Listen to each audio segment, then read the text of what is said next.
বাংলাদেশ জাতীয়তাবাদী দলের ভারপ্রাপ্ত চেয়ারম্যান, আগামী দিনের রাষ্ট্রনায়ক জনাব তারেক রহমানের পক্ষ থেকে এনআই আনসার ফাউন্ডেশনের উদ্যোগে বাংলাদেশ জাতীয়তাবাদী দল বিএনপি কুষ্টিয়া জেলা শাখার সম্মানিত যুগ্ম আহ্বায়ক, কুমারখালী উপজেলা বিএনপির সম্মানিত আহ্বায়ক, খুকসা কুমারখালীর গণমানুষের নেতা, বারবার নির্বাচিত সাবেক সফল পৌর মেয়র, আধুনিক কুমারখালীর রূপকার জননেতা আলহাজ নুরুল ইসলাম আনসার প্রামাণিকের সার্বিক তত্ত্বাবধানে এনআই আনসার ফাউন্ডেশনের উদ্যোগে আজকে আমরা সমাজের যারা সুবিধা বঞ্চিত মানুষ আছে তাদের মাঝে আজকে আমরা কিছু ঈদ সামগ্রী বিতরণ করলাম। আপনারা ইতিমধ্যে দেখেছেন আমাদের এনআই আনসার ফাউন্ডেশন ইতিমধ্যেই গত যে রোজার ঈদটা চলে গেল সমস্ত রোজার ঈদে ইফতারি সহ বিভিন্ন যেগুলা ঈদ সামগ্রী ছিল, নতুন কাপড় সহ বিভিন্ন সামগ্রী নিয়ে আমরা সমাজের সুবিধা বঞ্চিত মানুষের পাশে দাঁড়িয়েছি।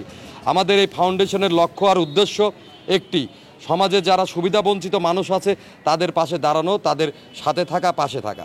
আপনারা ইতিমধ্যে দেখেছেন আমাদের আগামী দিনের রাষ্ট্রনায়ক জনাব তারেক রহমান স্পষ্ট মেসেজ দিয়েছেন এবং আমাদের নতুন রাজনীতি শিখিয়েছেন।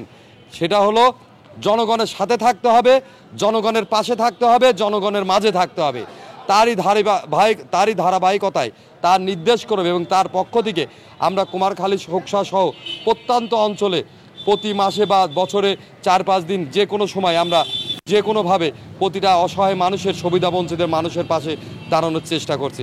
ইনশাল্লাহ সকলের সহযোগিতায় আমরা সুবিধা বঞ্চিত মানুষের পাশে ছিলাম, আছি, ইনশাল্লাহ থাকবো। এনআই আনসার ফাউন্ডেশন থেকে ঈদ উপলক্ষে ঈদের শুভেচ্ছা স্বরূপ রিক্সাওয়ালাদের মধ্যে, ভ্যানওয়ালাদের মধ্যে, সাধারণ গরিব মানুষের মধ্যে আমাদের এই যে সেমাই চিনি সব বিতরণ অনুষ্ঠান আজকে আমরা সবাই আনন্দিত। আগামীকাল আমাদের ঈদ, এই যে ঈদের সমস্ত গরিব মানুষের নিয়ে আমরা ঈদ উৎসব করতে পারি। এনআই আনসার প্রামাণিক ফাউন্ডেশনের আজকে ঈদ উপলক্ষে গরিব মানুষের মধ্যে ঈদ সামগ্রী বিতরণ অনুষ্ঠান, এটা অত্যন্ত মহৎ উদ্যোগ।